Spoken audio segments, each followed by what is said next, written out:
Shalom Bapak Ibu Saudara. Sekali lagi shalom Bapak Ibu Saudara. Shalom. Shalom saudara kita yang ada, biarlah kita mulai ibadah kita hari ini. Kita siapkan hati untuk memuji dan memuliakan Tuhan. Kita naikkan satu pujian, kenaikan syukur.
Dari awal.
syukur Bapa atas kasih setiamu yang begitu besar terhadap kami.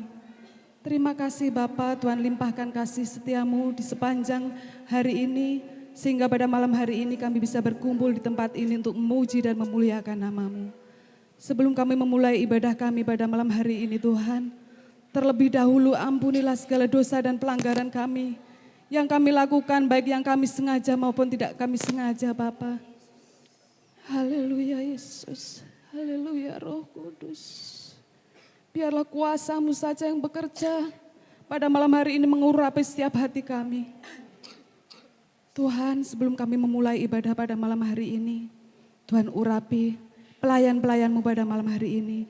Baik WL, singer, pemain musik, pemain tamborin, petugas kolektan, semua yang terlibat pelayanan pada malam hari ini, Tuhan berkati. Terlebih hati kami Tuhan, kami semua yang hadir pada malam hari ini, kiranya jamahan kuasa Roh Kudus-Mu saja yang melingkupi setiap hati kami.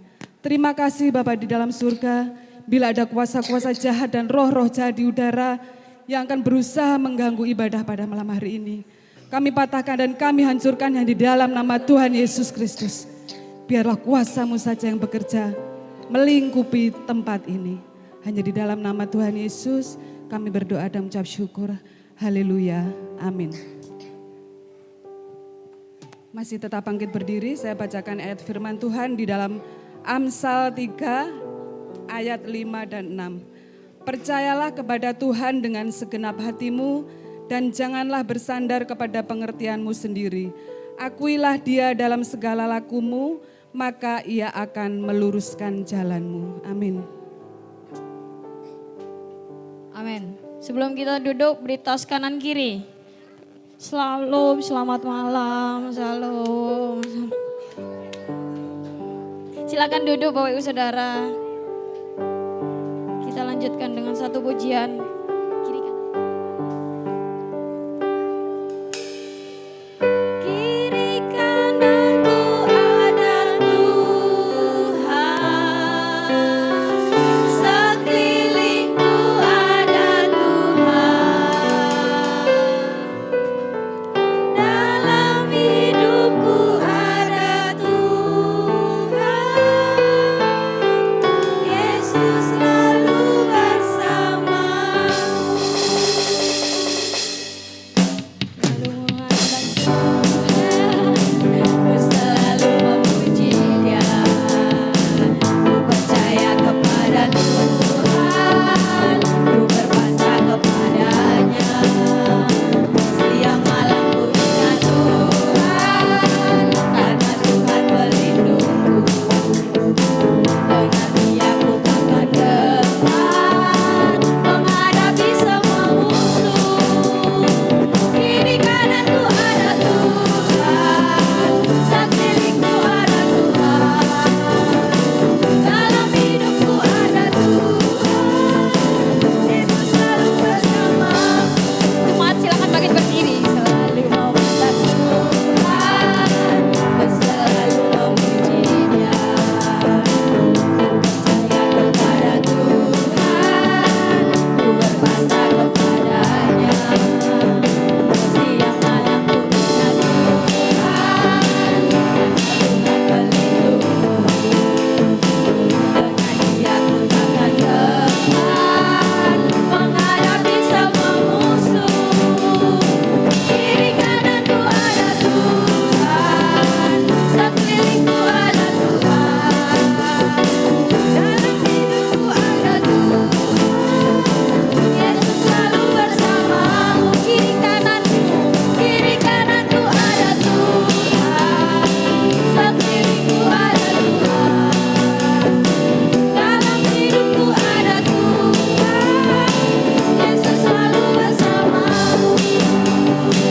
Yesus selalu bersamamu. Yesus selalu bersamamu.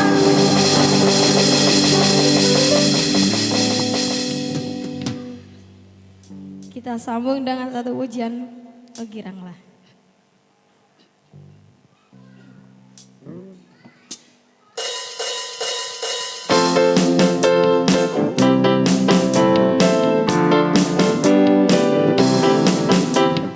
Oh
mempersilakan duduk.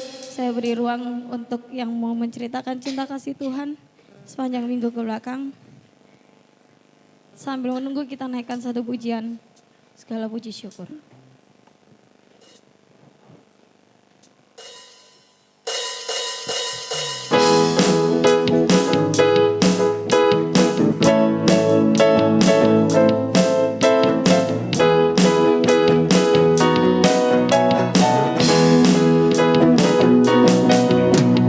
Segala puji syukur hanya bagimu Tuhan, sebab Kau yang layak dipuja. Kami mau bersorak tinggikan nama-Mu. Haleluya.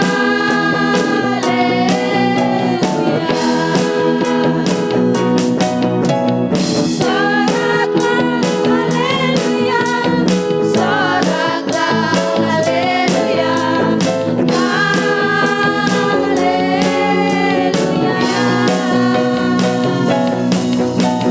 Soraklah haleluya, soraklah haleluya, haleluya.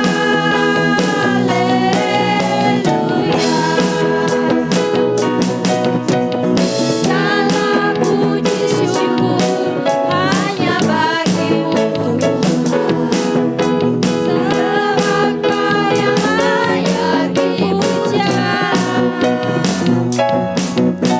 Kami mau bersorak tinggikan nama-Mu. Haleluya.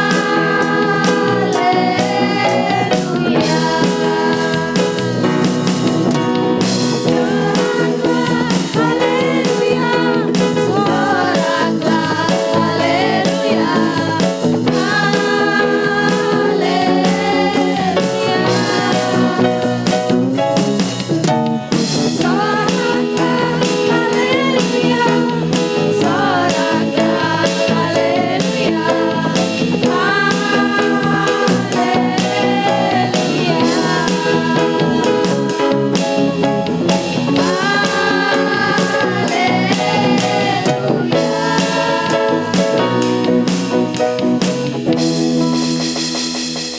Sudah tidak ada yang mau menceritakan cinta kasih Tuhan?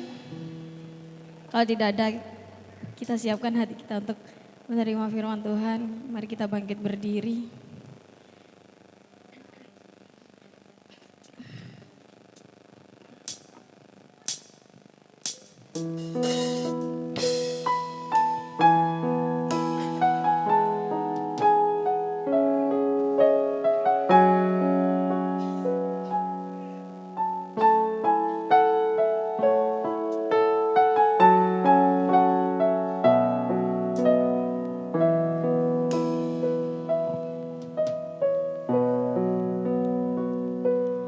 Ku hidup karena percaya.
segala pujian syukur Tuhan. Terima kasih Tuhan, kami bangga mempunyai Allah yang besar, Allah yang sanggup menolong setiap permasalahan hidup kami. Kami tidak perlu takut menghadapi kehidupan ini karena kami percaya kami punya Tuhan yang sanggup menolong kami. Dan kami percaya Tuhan, tidak ada rencanamu yang gagal dalam hidup kami. Terima kasih Tuhan, setiap pujian yang kami naikkan kepadamu, biarlah itu menyenangkan hatimu Tuhan dan berkenan dari dupa yang harum di hadapan. Terima kasih Yesus, terima kasih Tuhan. Kami rindu Tuhan mendengarkan suara-Mu sore hari ini. Berbicaralah kepada kami Tuhan melalui hamba-Mu. Urapi hamba-Mu secara khusus Tuhan untuk menyampaikan kebenaran firman-Mu. Dan bila setiap firman yang keluar dari bibir mulutnya itu adalah suara-Mu yang Engkau sampaikan kepada kami. Dan bila Tuhan malam hari ini kami siap mendengarkan kebenaran firman-Mu dan siap melakukan firman-Mu dalam kehidupan kami. Bila firman-Mu menjadi rema dalam kehidupan kami. Terima kasih Yesus, terima kasih. Kami sambut firman-Mu dengan penuh sukacita hanya di dalam nama Tuhan Yesus. Haleluya, amin. Puji nama Tuhan, silakan duduk Bapak Ibu. Ada haleluya. Coba saya mau dengar kita semua katakan haleluya 3 kali. Yang semangat, 1, 2, 3. Haleluya, haleluya, haleluya. Puji nama Tuhan, kasih tos kiri kanan, katakan Tuhan dahsyat. Haleluya. Tadi kita sudah mendengar, ku terima sekarang kemenangan dari Tuhan. Aku punya Tuhan yang besar, kita juga punya iman yang besar. Amin. Hari ini saya akan membawa tema yaitu iman kepada Yesus. Mungkin kita setiap hari dengar ini. Dan saya mau katakan, ini sering kali terjadi. Orang Kristen punya iman. Orang Muslim apakah nggak punya iman? Punya. Semuanya agama dia punya iman. Nah tapi ini bedanya di mana? Nah mari kita buka di dalam Roma 12 ayat Roma 10 ayat yang ke-17.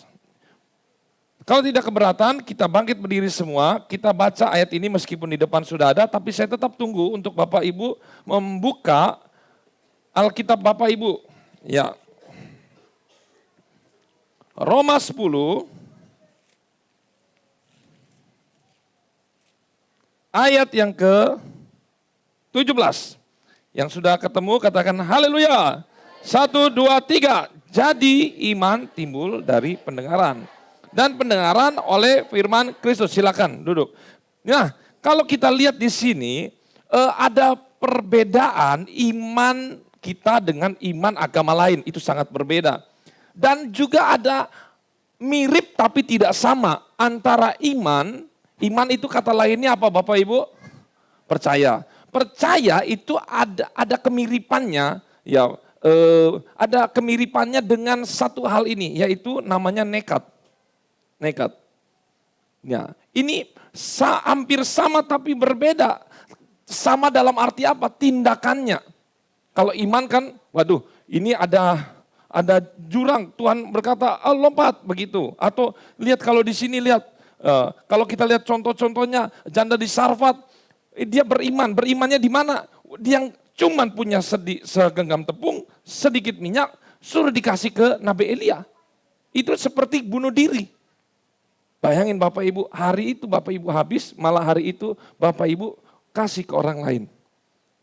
Tetapi ini berbeda iman dengan nekat. Nah kita lihat dulu. Nekat itu kalau kita lihat adalah ini. Dia punya karakter bersikeras, berkeras hati. Mempunyai hati yang keras, tidak mempedulikan firman Tuhan. Lihat di sini ada contoh yang sama. Di atas itu Musa, di bawah Musa. Cuman Musa yang masih muda ini dia berbeda. Dia lihat ada orang Israel dicambuk, dia emosi. Nah itu tuh. Dia emosi, enggak ada firman Tuhan menyuruhnya, enggak ada apapun. Tapi lahir dari emosi sesaat saja. Dia mempunyai hati yang keras, dia enggak punya pikir panjang. Akhirnya dia bunuh, sehingga konsekuensinya apa? Musa harus diusir dari mana? Dari Mesir. Bapak Ibu, bahkan Musa, kalau saya pelajari, itu punya indikasi selangkah lagi dia bisa menggantikan Firaun. Betul, itu bisa menggantikan Firaun. Bahkan Firaunnya itu kan satu angkatan sama dia, ya, satu teman bermain. Itu dalam segi perang, dalam segi kepintaran selalu kalah. Makanya ini salah satu Firaun ini cemburu. Ya. Harusnya dia bisa, tetapi dia tinggalkan itu semua karena ini. Tidak pikir panjang. Dia punya hati yang keras. Wah, pokoknya bangsa saya sudah disakiti, udah nggak usah, nggak bisa, hantem. Jadi itu ini nekat namanya. Melakukan tanpa pikir panjang. Tetapi Musa setelah dididik di padang gurun, jemaatnya adalah domba-domba, selama 40 tahun, yang tadinya dia keras kepala, yang tadinya dia emosian, berubah. Orang di dunia, firman Tuhan berkata, tidak ada satu orang pun yang hatinya lembut seperti Musa. Ternyata sekolah di Mesir itu sama dengan kalau sekarang mungkin di Amerika Serikat itu yang kuliah itu yang ternama. Tetapi di situ bukan terletaknya. Tapi sekolah di padang gurun melalui cobaan, melalui dia lihat kawanan domba benar-benar direndahkan. Maka dia menjadi orang yang luar biasa. Makanya lihat di sini perbedaannya apa. Iman timbul dari mana?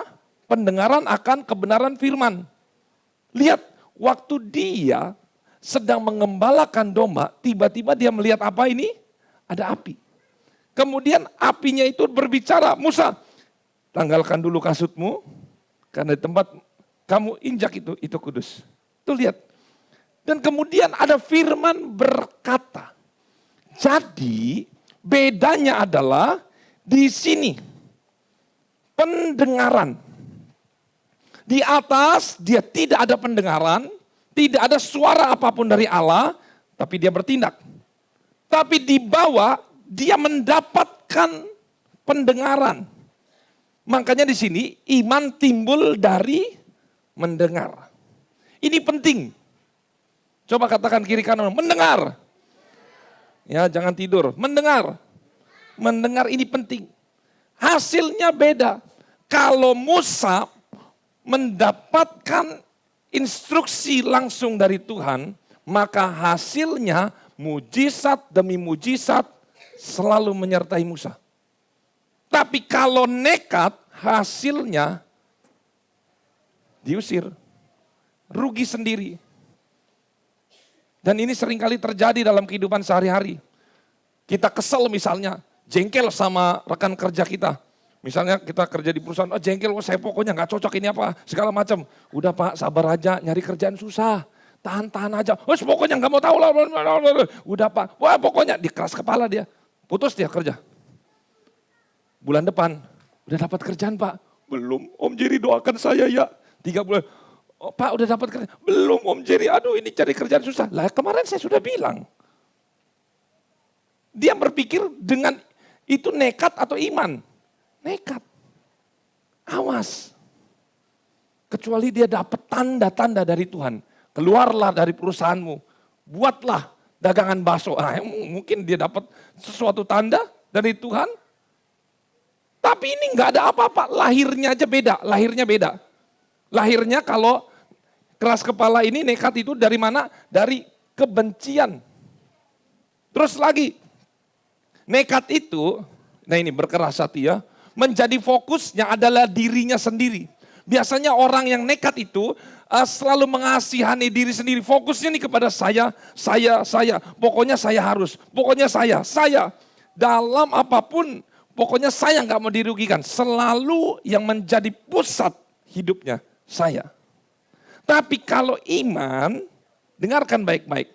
Yang menjadi fokusnya adalah kebenaran firman Tuhan. Bukan saya. Balik lagi ke sini.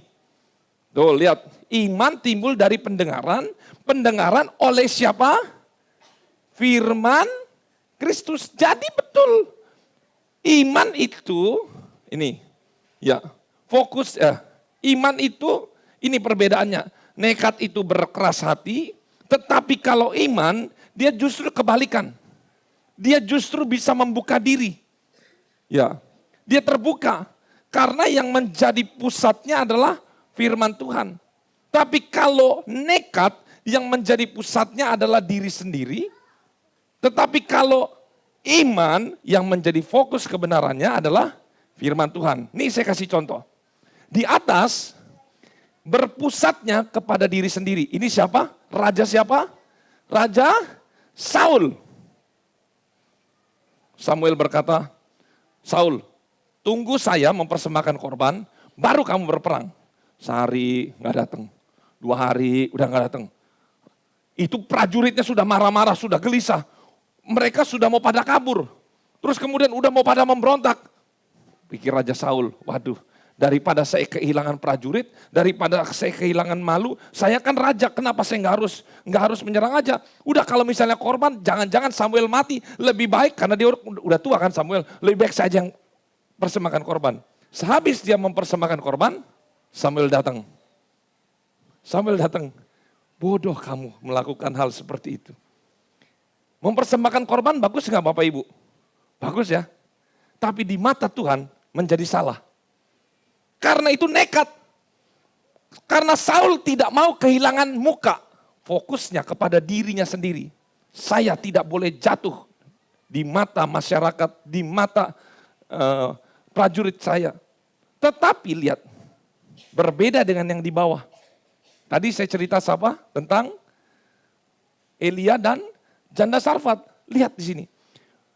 Janda Sarfat, ini orang kasihan banget. Jadi Bapak Ibu harus bisa membayangkan. Contohnya saya datang misalnya ke Salva. Salva ini anggap janda Sarfat. Saya minta makan, Salva saya minta makan. Kalau kamu kasih saya makan, nanti kamu besok dapat makan. Pikiran kita gimana? Lah kamu aja gak punya makanan. Ngerti maksudnya? Harusnya janda Sarfat ini berkata, Elia kamu tuh, apa kamu gak berpikir? Kamunya sendiri punya makanan gak? Gak punya kan? Kamunya sendiri minta ke saya, kok saya harus percaya sama kamu? Saya nggak tahu apakah janda Sarfat dan Elia itu sudah bertemu sebelumnya. Beda kan Bapak Ibu, kalau saya dengan Bapak Arnold udah kenal, beda. Dengan orang yang baru pertama kali tiba-tiba ujuk-ujuk datang, saya minta makan dong. Lalu siapa? Saya nabi Tuhan, kalau kamu kasih saya makan, kamu dapat makanan. Bisa Bapak Ibu percaya seperti itu saja? Belum tentu loh. Apalagi ini makanan terakhirnya. Janda itu berkata, habis saya makan, besok saya mati. Tapi karena janda Sarfat itu membuka hatinya, yang menjadi sentral bukan dirinya sendiri. Yang menjadi sentral dia percaya kalau janji Tuhan ya dan amin. Dia percaya segenggam tepung sedikit minyak. Dia nggak berkata, dia nggak berpusat kepada Elia. Kalau dia berpusat kepada Elia, maka mengecewakan. Wong Elia saja minta makan. Logika kita, orang yang minta makan, masa dia bisa ngasih makan? Itu kalau nggak salah 3 tahun loh, lebih. Bayangin, tepung dan minyak itu tidak habis-habis. Itu mujizat yang luar biasa. Tetapi saya luar biasa ini dicatat oleh Alkitab, janda Sarfat itu daripada daripada berfokus kepada dirinya sendiri, dia lebih percaya kepada kebenaran firman Tuhan. Dan saya tahu, mujizat janda Sarfat ini kita juga selalu mengalaminya. Amin. Janda Sarfat itu hari itu dia tuang, hari Senin dia tuang minyak sedikit. Cuman berapa sendok mungkin habis. Tepung dia buka lagi, loh segenggam lagi. Habis. Tidur lagi besok pagi. Dituang lagi, ada lagi. Selalu begitu, terus menerus. Sedikit tapi cukup. Enak ya? Karena apa? Karena dia tidak berfokus kepada dirinya sendiri seperti Saul, tetapi kepada kebenaran firman Tuhan. Berikutnya, iman dan nekat. Kalau nekat itu hilang akal. Dia nggak berpikir sehat. Kan seseorang melakukan sesuatu ketika dia ingin bertindak harus dengan pakai pikiran. Gitu. Tapi kalau nekat itu tidak ada dasarnya. Dasarnya itu enggak ada. Ya wes. Gitu. Ya wes, pokoknya yang penting sekarang kita cerai. Dasarnya dia enggak mikir. Dia enggak pikir panjang anaknya. Dia enggak pikir panjang nanti bagaimana kelanjutannya. Wah, segala macam aturan-aturan. Pokoknya yang penting ceplok dulu loh. Wah, ini bahaya Bapak Ibu. Enggak pakai pikiran, ini seperti gambar. Kalau dia punya pikiran sehat, enggak mungkin dong dia potong di situ. Pasti dia kalau mau potong di sebelah anaknya. Tapi dia itu sudah namanya Bapak Ibu. Kalau orang sedang dalam masalah, itu bisa dalam titik. Dia tidak bisa berpikir lagi. Sama seperti orang judi. Udah tahu kalah terus. Uangnya tinggal sisa 1 juta, malah dikasih lagi. Itu kan sudah nggak ada dasarnya berpikir lagi. Nekat. Nggak mungkin kan orang berjudi, dalam nama Yesus, keluar. Ya nggak mungkin. Ada begitu. Judi online, tekan tombol, tuing, dalam nama Yesus. Wah, nggak ada. Nggak ada. Ini nekat, tahu-taunya kalah semua. Karena memang udah disetting seperti itu. Hanya orang bodoh yang ini menurut yang pembuat situs judi online. Katanya nggak akan mungkin menang orang ketika main judi online. Karena itu sudah disetting, tidak akan bakal kalah. Yang kalah adalah pemain, yang menang adalah bandar. Langsung kita semua terinspirasi. Wah Pak Jerry, kalau begitu kita jadi bandar saja. Nah, kalau iman yang menjadi dasar berpikirnya, wah ini kembali lagi. Yang menjadi dasar berpikirnya adalah firman Allah. Kenapa dasar berpikirnya firman Allah? Karena, Bapak Ibu tahu nggak arti mujizat itu apa? Mujizat adalah segala sesuatu mustahil atau tidak mustahil. Mustahil. Mustahil itu artinya mustahil bagi akal. Tapi kalau iman itu bukan pakai akal manusia, tetapi iman itu, firman Tuhan berkata bagi Tuhan tidak ada yang mustahil. Artinya kalau kita beriman, kita pakai pikirannya Tuhan. Amin. Selalu yang menjadi objek Tuhan. Selalu begitu. Bukan dirinya sendiri, apalagi tidak ada dasar. Berikutnya lagi. Kekuatan iman diukur dari apa? Seberapa banyak, coba kita baca. 1, 2, 3. Kekuatan iman seseorang diukur dari seberapa banyak kita membaca dan dengar firman Tuhan. Di firman Tuhan itu berkata, yang punya telinga mendengar. Yang punya telinga mendengar. Kalau kita dapat tulisan itu, coba kita cari saja di searching di handphone. Telinga mendengar, itu banyak. Yang punya telinga mendengar. Kenapa? Karena memang waktu itu jemaat tidak ada Alkitab. Yang punya Alkitab itu di minimal sinagog itu dapat 1. Itu pun enggak bentuk begini. Gulungan Yesaya, 1 gulung begini, ya. Jadi pakai yang masih gulungan-gulungan begitu. Banyak sekali karena masih ditulis pakai tangan. Jadi jemaat itu mereka yang menjadi bahan ajarnya adalah mendengar. Bukan membaca. Tapi ini enggak boleh kita hanya mendengar. Tetapi kita itu, jadi kalau saya katakan begini, coba kita balik lagi ke ayat ini ya. Jadi iman timbul dari apa?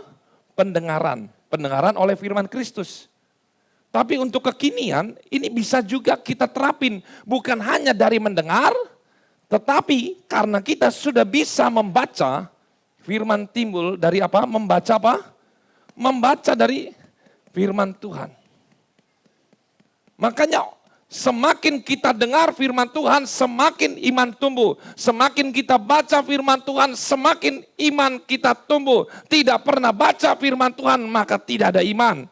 nggak pernah dengar firman Tuhan, gimana imannya mau bertumbuh? Dengarnya telenovela, dengarnya sinetron, maka imannya ya terjadi seperti itu. Next berikutnya. Lihat di sini. Nekat dan iman. Nekat itu munculnya tadi Musa dari apa? Kemarahan, sakit hati. Ini nih biasa ya, nekat itu rata-rata munculnya dari kemarahan, sakit hati, dari kekecewaan, dari putus asa, dari rasa cemburu. Orang cemburu bisa bunuh orang. Dari persaingan, mendapatkan persaingan dia nggak mau kalah, dia akhirnya nekat melakukan segala cara. Ini nih. Intinya nekat itu dari hawa nafsu apa? Kedagingan. Sedangkan kalau iman munculnya tadi balik lagi. Dari mana? Mendengar firman Tuhan.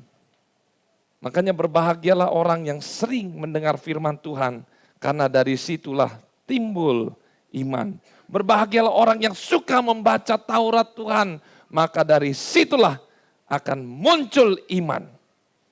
Kemudian, nah ini. Iman itu tidak mungkin berpegangan kepada dua sisi. Kita nggak bisa mengabdi kepada dua Tuhan. Mengabdi kepada Tuhan, mengabdi juga kepada setan. Kita ibadah rajin, tapi ke dukun rajin. Nggak bisa. Nggak bisa. Ada firman Tuhan berkata itu tentang Beelzebul, setan-setan itu.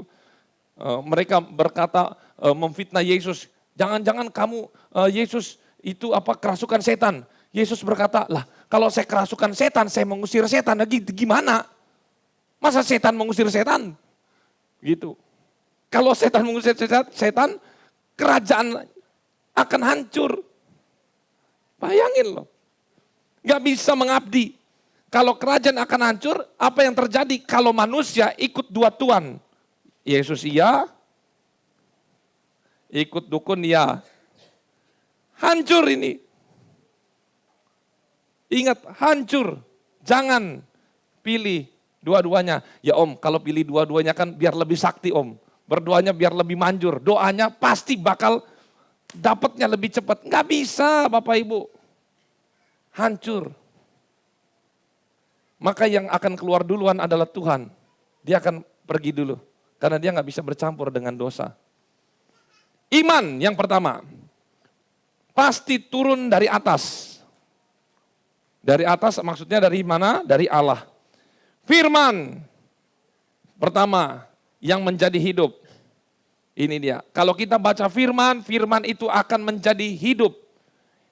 Bapak Ibu, semua orang bisa baca Alkitab. Tapi nggak semua orang firmannya yang kita baca bisa menjadi hidup. Nggak bisa. Orang agama Islam, agama Buddha, sahabat bisa baca Alkitab. Makanya Alkitab itu bisa dibaca semua orang, tetapi belum tentu dimengerti oleh semua orang. Kamu mendengar tapi kamu tidak mengerti. Yesus kan pernah kasih perumpamaan kepada orang-orang banyak. Terus murid-murid berkata, Tuhan kenapa engkau kasih dengan perumpamaan? Kepada mereka hanya mendengar perumpamaan, tapi kepada kamu akan diberikan artinya.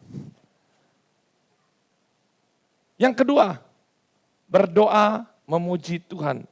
Kalau Bapak Ibu mau punya iman, baca firman. Karena firman akan menjadi hidup. Yang kedua, iman itu lahir dari juga berdoa dan memuji Tuhan.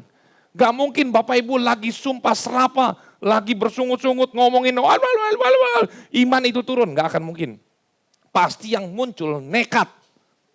Kok ini begini, saya begini, dasar pokoknya besok saya bacok. Nah itu kan beda, gak mungkin iman. Larinya ke situ, dendam, iri hati itu. Berdoa memuji Tuhan. Kalau berdoa memuji Tuhan pasti emosi kita stabil. Apa? Marah atau happy? Happy. Gak mungkin lahir dari kemarahan. Gak bisa. Merenungkan Tuhan. Merenungkan firman Tuhan. Mengucap syukur. Gak bisa ketika kita lagi mengeluh, bersungut-sungut, tiba-tiba kita mendapatkan sesuatu dari Tuhan. Wah iman muncul. Gak bisa. Karena iman bertentangan dengan orang yang bersungut-sungut. Orang yang bersungut-sungut gak akan pernah bisa mendapatkan muncul sesuatu dari Allah, apalagi itu iman. Nggak bisa. Karena iman bertolak belakang dengan bersungut-sungut. Lihat orang-orang Israel, ketika mereka bersungut-sungut, mereka dapat jawaban doa atau dapat hukuman? Hukuman. Mati atau hidup? Mati. Berikutnya, ciri-ciri orang yang suka beriman. Suka apa? Berdoa. Katakan suka berdoa. Tetapi Bapak Ibu ternyata tidak semua orang yang berdoa itu punya iman. Sekali lagi, orang beriman ciri-cirinya suka berdoa. Tapi orang berdoa belum tentu punya iman. Yakobus 4 ayat yang ketiga. Coba kita baca semua sama-sama. Yakobus 4 ayat yang ketiga. Yakobus 4 ayat yang ketiga. Sudah ketemu Bapak Ibu? Baca sama-sama. 1, 2, 3. Atau kamu berdoa juga tetapi kamu karena kamu salah. Tuh sebab yang kamu minta itu hendak kamu habiskan untuk memuaskan hawa nafsumu. Tuh. Berdoa sih berdoa. Tapi belum tentu dia punya iman. Imannya dari Allah. Jangan-jangan bukan iman yang dia doakan. Tapi pokoknya Tuhan dia harus jadi istri saya besok. Lah masalahnya dia sudah punya suami. Dia udah punya istri satu. Masa dia berdoa dengan iman besok dia punya. Berarti kan dia nama dua. Gak boleh nih. Hawa nafsu ini. Ngerti sampai saat ini ya? Ya seperti itu. Kalau misalnya ada muda-mudi. Tuhan saya berdoa biar besok. Misalnya cowok ini jadi suami saya. Oke lah masih nyambung lah. Tapi kalau yang sudah punya pasangan gak boleh berdoa seperti itu. Hawa nafsu. Ya, kenapa ya disebut hawa nafsu? Bukan Adam yang nafsu. Enggak tahu lah nanti besok. Iman itu percaya. Tapi percaya belum tentu beriman. Tadi kita baca begini. Orang yang suka berdoa. Orang yang beriman ciri-cirinya suka berdoa. Tapi berdoa belum tentu dia punya iman. Jangan-jangan doa itu lahir dari hawa nafsu menurut ayat ini. Tapi berikutnya iman itu percaya, betul ya? Tetapi percaya belum tentu beriman. Kok bisa begitu Pak? Orang percaya belum tentu beriman. Saya kasih ajari prinsipnya. Yang pertama, di dalam beriman kepada sesuatu harus didasari percaya kepada Tuhan Yesus Kristus. Jadi kalau iman itu landasannya jelas. Tujuannya sama saya kalau kirim WA ada namanya, siapa namanya? Namanya misalnya Riko, tujuannya ke Riko, tujuannya jelas. Kalau kirim surat alamatnya jelas, namanya jelas. Tapi kalau ini tujuan kita kepada Tuhan Yesus Kristus. Bahkan Yesus saja menurut saya kurang, meskipun oke lah. Yesus tolong saya oke. Tapi kita lihat di Alkitab ternyata Yesus sendiri namanya ada dua. Kemarin saya sudah sindirkan Bapak Ibu. Satunya Yesus siapa namanya? Yesus Barabas. Ingat Pilatus berkata, siapa yang mau aku bebaskan? Yesus Kristus atau Yesus Barabas? Kita berdoa jelas. Tuhan Yesus Kristus. Ingat kemarin mantra ajaibnya orang Kristen bagaimana? Dalam segala apapun yang kamu lakukan, ucapkan apa? Dalam nama Tuhan Yesus Kristus. Itu ya. Tuh. Karena apa? Kalau orang yang percaya sesuatu belum tentu didasari oleh Yesus. Saya percaya, misalnya ada orang Buddha, saya percaya pohon atau orang di luar Kristen, saya percaya pohon itu ada penunggunya. Misalnya seperti itu. Lihat semua orang bisa percaya.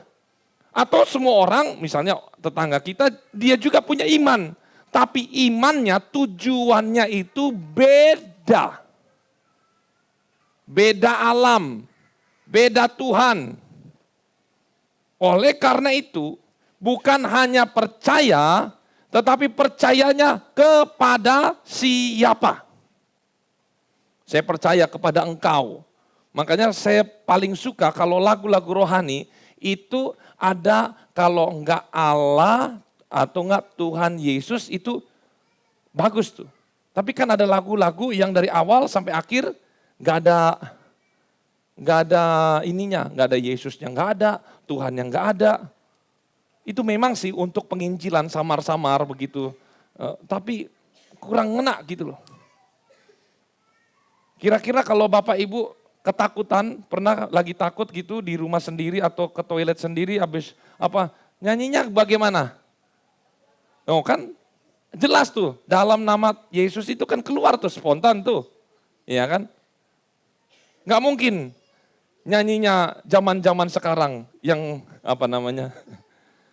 Lagu-lagu sekarang. Nggak mungkin. Pasti larinya lagu-lagu dalam nama Yesus. Dalam nama Yesus tuh kan. Ada kemenangan, tujuannya jelas. Orang percaya sesuatu belum tentu dasarnya Yesus Kristus. Amin. Oleh karena itu kita harus percayanya jelas. Didasari apa? Kepada Tuhan Yesus Kristus. Galatia 3 ayat 22, kita baca bersama-sama 1, 2, 3. Supaya oleh karena iman dalam Yesus Kristus, janji itu diberikan kepada mereka yang, tuh lihat, iman dalam Yesus Kristus. Jadi kalau doa harus mantra ini menjadi sah doa kita kalau tujuannya jelas. Sama kita masukkan nomor sorga. Masukkan nomor sorga, kirim kepada siapa. Nanti kalau kita nggak ngomong langsung amin aja, itu nggak tahu doa lari kemana. Jelas. Makanya Bapak Ibu ada aturan di GPDI ini, ada aturan doktrinnya yang nggak boleh enggak. Kalau dibaptis, kalau pernikahan, penyerahan anak, pokoknya sakramen-sakramen perjamuan kudus, bahkan baptisan menjadi gagal kalau misalnya di dalam nama Bapa, Anak, dan Roh Kudus. Amin. Itu harus diulang. Format GPDI dalam nama Bapa, Anak, Roh Kudus. Bapak sopo. Bapak itu nama atau siapa? Ayo. Hah? Bapak Arnold juga Bapak. Ini Bapak siapa? Anak siapa? Ini anak-anak. Gitu.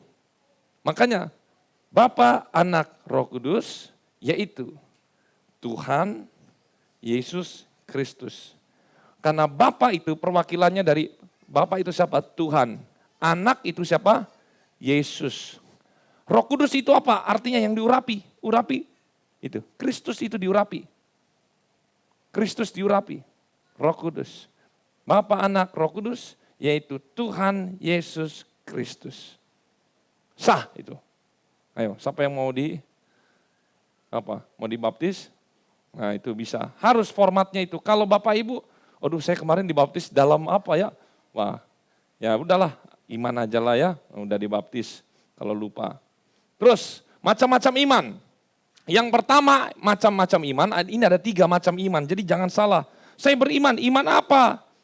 Yang pertama adalah iman keselamatan. Iman keselamatan tuh sekali Yesus tetap Yesus. Ini kan moto kita ya, dari tahun ke tahun. Katakan 1, 2, 3.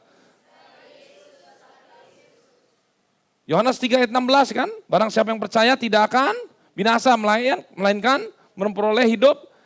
Ini nih iman kepada Yesus, iman kepada Yesus, iman keselamatan. Katakan iman keselamatan. Karena beda yang kedua. Iman itu karunia iman di Korintus itu. Macam-macam karunia. Membedakan roh salah satunya adalah karunia iman.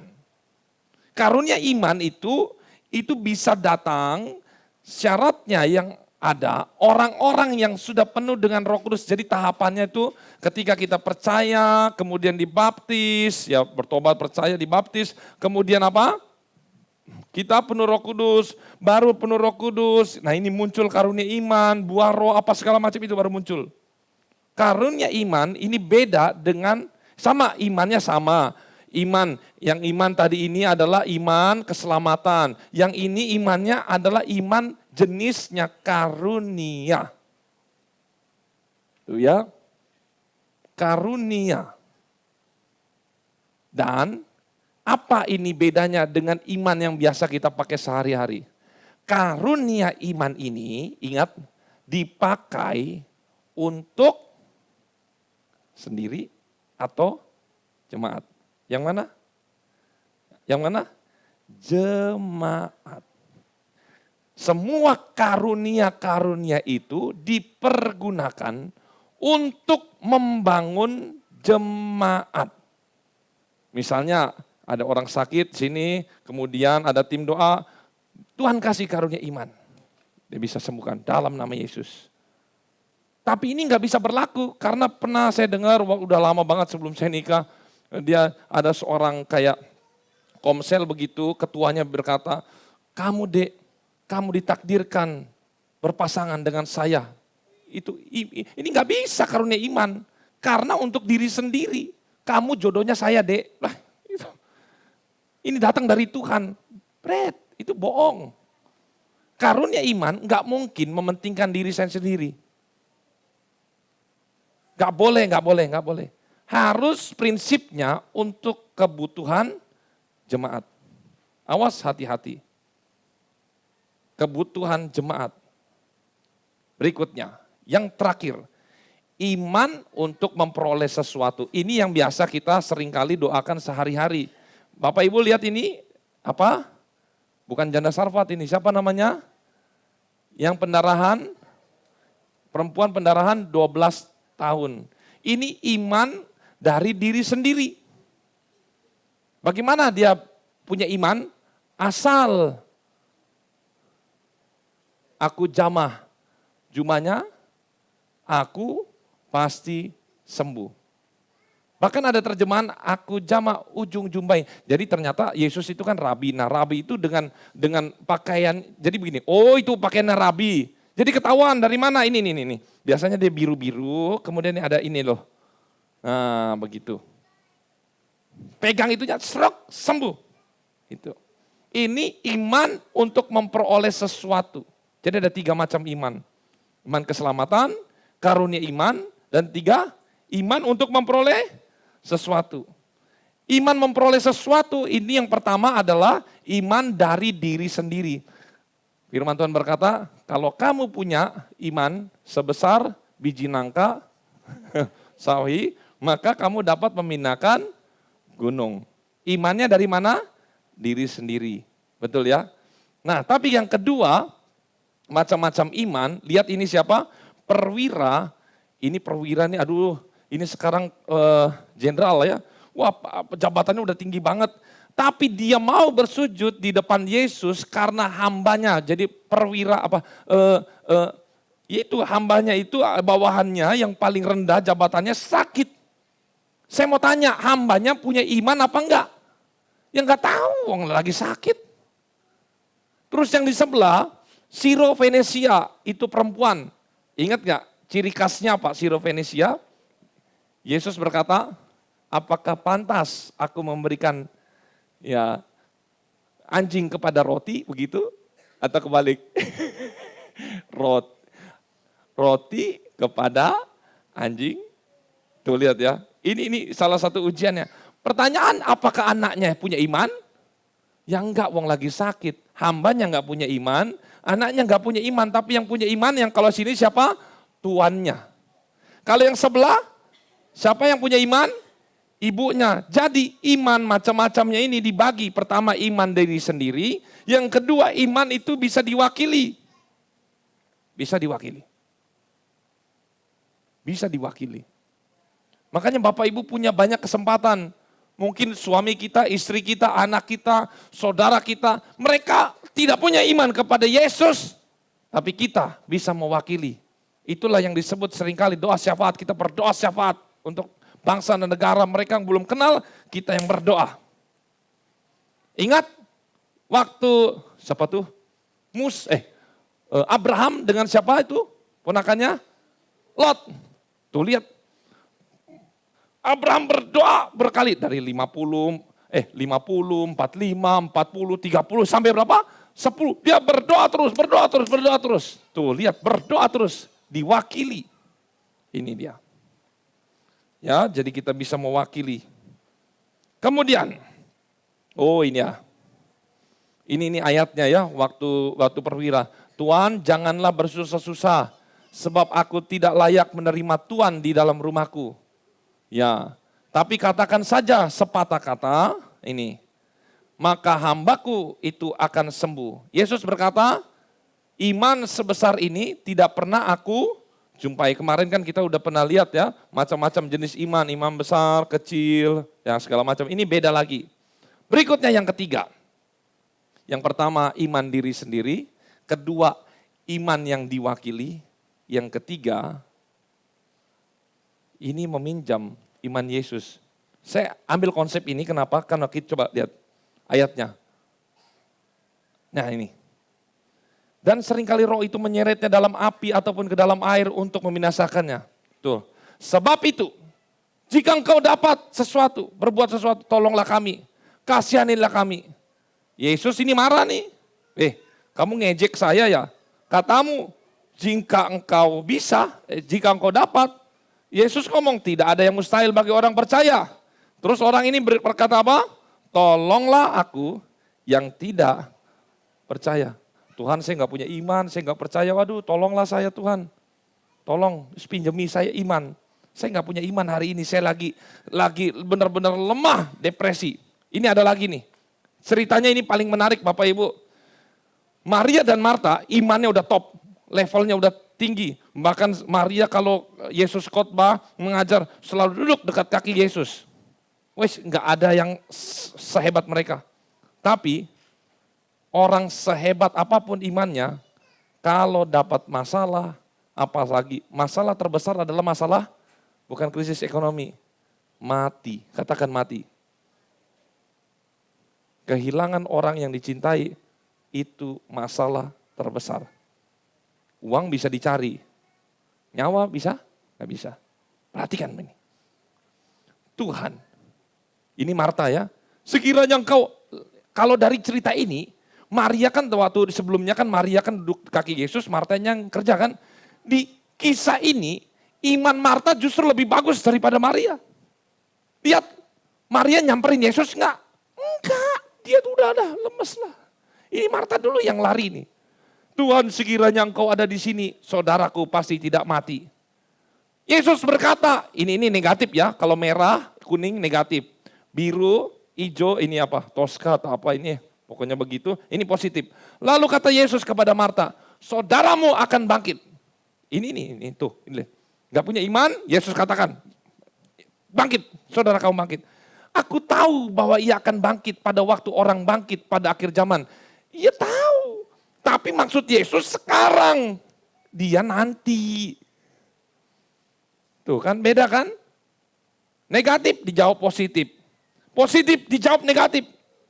Yesus jawab positif lagi. Akulah kebangkitan dan hidup. Barang siapa percaya kepadaku, ia akan hidup. Sekarang hidup, bukan nanti. Walaupun ia sudah mati. Tuh lihat di sini. Marta selesai. Tiba-tiba Maria ujuk-ujuk datang. Tersungkur di depan kaki Yesus, sama Tuhan sekiranya engkau ada di sini, saudaraku pasti tidak mati. Aduh ini mereka tuh sangat saling cinta, mereka saudara, aduh akur banget ya, luar biasa. Ketika Yesus melihat Maria menangis dan juga orang-orang Yahudi, Masgul ini saya sudah pernah jelaskan, dia marah bukan marah kepada Maria tapi karena akibat dosa manusia itu mengalami kematian. Jadi ini dosa yang mengakibat, jadi dia emosi bukan kepada manusia tapi kepada kuasa dosa. Ini, Masgullah hatinya sangat terharu dan berkata, di manakah kau baringkan? Jawab mereka, Tuhan marilah dan lihat. Terus menangislah Yesus. Maka kemudian di ayat 38, masgul pula hati Yesus. Tuh lihat. Kita lihat di sini, berapa banyak bacaan ini. Bagaimana? Kata Yesus, angkat batu itu. Marta saudara yang meninggal itu berkata kepadanya, Tuhan, ia sudah berbau. Sudah berapa hari mati? 4 hari.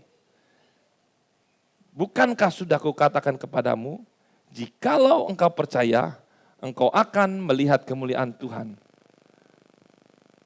Lihat, saya baca berulang-ulang, saya nggak temukan iman mereka itu di mana. Mereka udah dengar, tapi ada saat-saat masalah yang begitu besar, orang rohani sehebat apapun, itu ternyata butuh bantuan dari orang lain.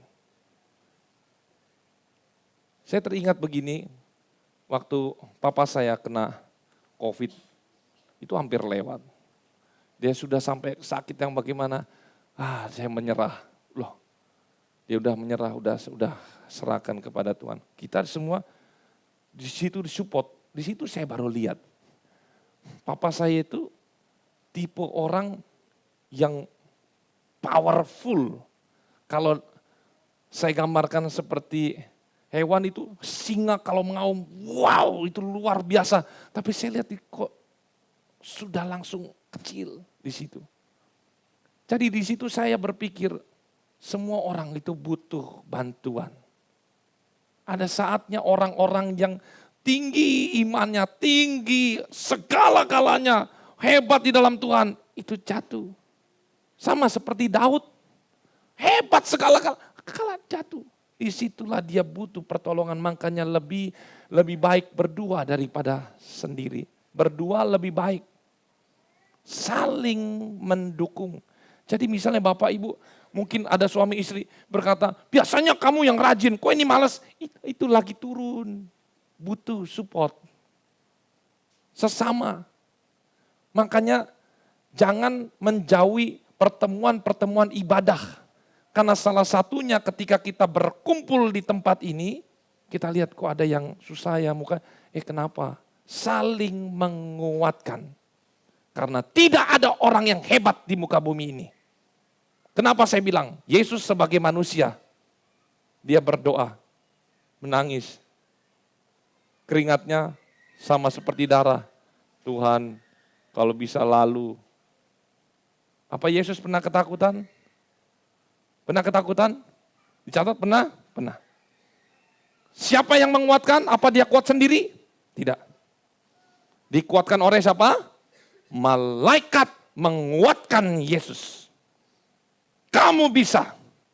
Artinya apa? Semua orang bisa mengalami imannya sedrop-dropnya. Pernah kita ingat dah. Kapan terakhir kali iman kita benar-benar jatuh-jatuhnya, malas ke gereja, malas sembahyang, baca Alkitab, pokoknya malas, malas. Pernah ingat? Siapa yang nolong? Saling tolong menolong. Ini penting Bapak Ibu. Pesannya apa? Orang yang sangat dikasih Yesus tidak menjamin terbebas dari masalah. Sehebat apapun kerajinan kita, belum tentu masalah itu bebas. Tapi ingat Bapak Ibu. Ingat, meskipun di mata Tuhan kita tidak ada iman, tapi ternyata Lazarus bisa bangkit. Yesus sangat mengerti. Kenapa? Karena ini. Yesus mengerti kemampuan batas Maria dan Marta meskipun sangat hancur, tidak ada iman. Yang penting saya katakan, kita harus menggoncang sorga pakai iman Yesus. Dengan cara apa? Maria dan Marta ini lihat. Yesus sampai menangis juga, Yesus masgul. Sampai apa? Mereka, apa yang mereka perbuat?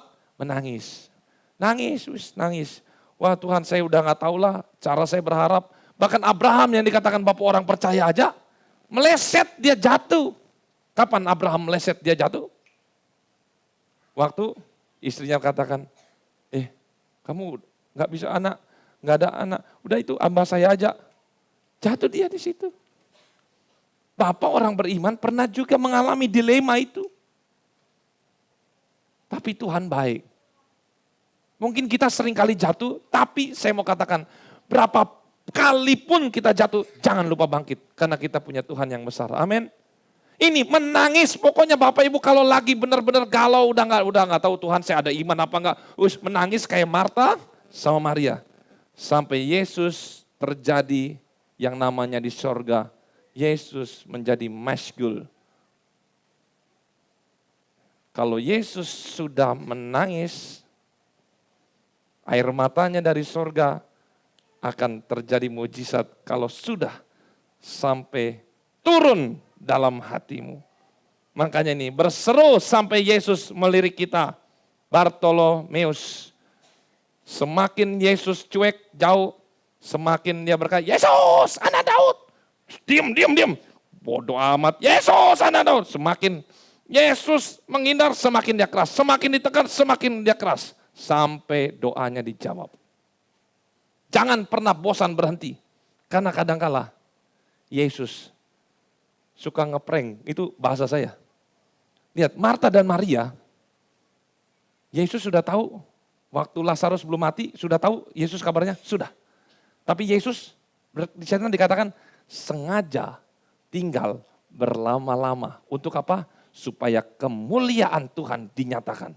Setelah Lazarus bangkit, tersiar semua kabar. Wah, 4 hari mati, bangkit. Ini dahsyatnya Allah kita. Artinya apa? Iman itu artinya tidak ada yang mustahil bagi orang percaya.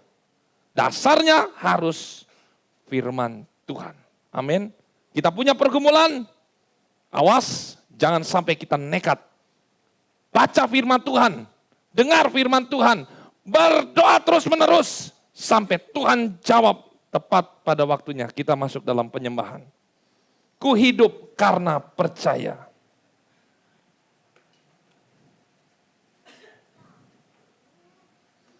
Karena kita punya Tuhan yang besar.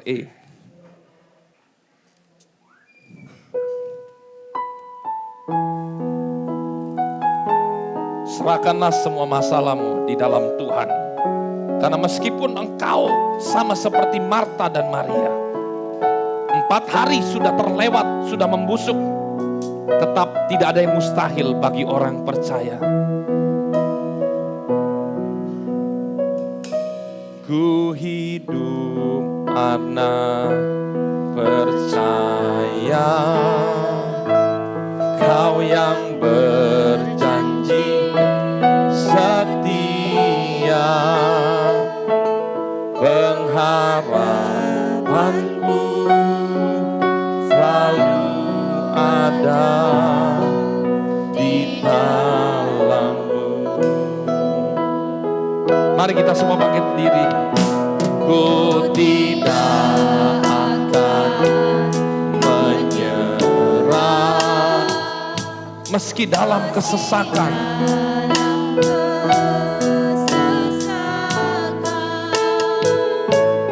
Seluruh hidupku dalam genggaman-Mu. Dari awal kita nyanyikan pujian ini. Ku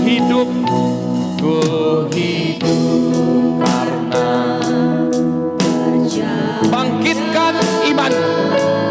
Kau yang berjanji setia, pengharapanku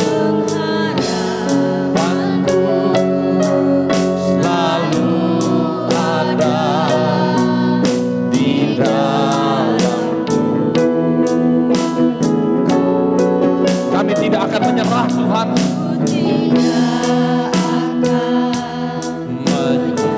Meskipun kami dalam kesesakan,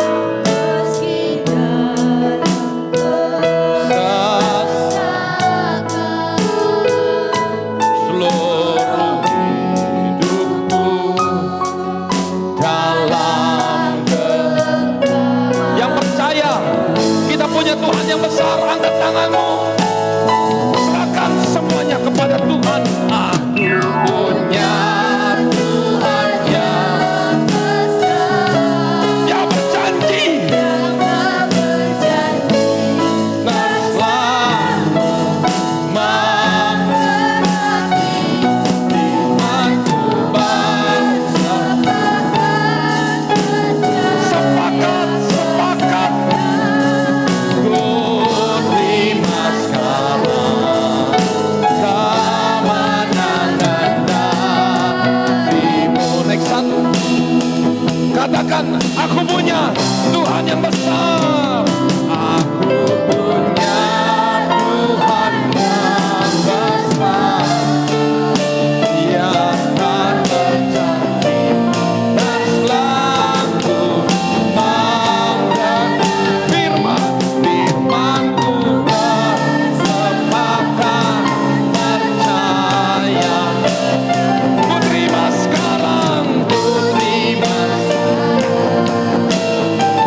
penuh dengan sukacita di hadapan hadirat Tuhan. Kami boleh menikmati firman Tuhan. Kami boleh menikmati kuasa dan kasih-Mu yang bekerja di tengah-tengah kami pada saat malam hari ini Tuhan. Terima kasih Tuhan. Terima kasih Bapa yang kudus. Bapa yang kami muliakan di dalam nama Tuhan kami Yesus Kristus. Tambahkan iman percaya kami. Tumbuhkan iman percaya kami di hadapan-Mu pada malam hari ini Tuhan. Supaya setiap sidang jemaat Tuhan beroleh berkat dan sukacita di dalam Tuhan.